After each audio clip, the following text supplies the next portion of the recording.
Hindi na nakapalagpa ang isang lalaki matapos ito magpositibo sa illegal na droga sa ikinasang drug bypass operation sa Barangay Bacante, Alcala, Pangasinan.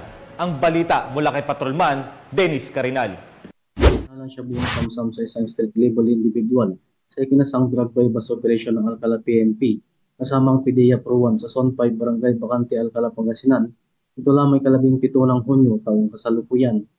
Kinilala ng kanilang hepe na si Police Major Edgar D. Manuel Jr. Officer in Charge ng Alcala MPS ang suspect na si alias Kuni, 49 years old, residente ng Barangay Canarbacan, Alcala, Pangasinan, na tinagurang isang street level individual.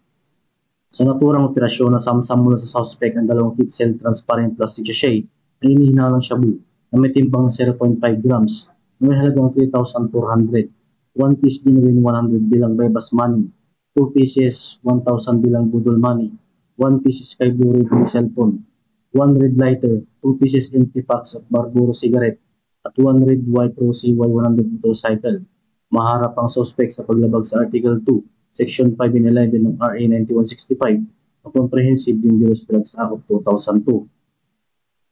Mula dito sa PKG Ilocos Region, ako po ang inyong Police News Network Correspondent, Patrolman Dennis Carinal, alagad ng batas, tagataguyod ng balitang pulis.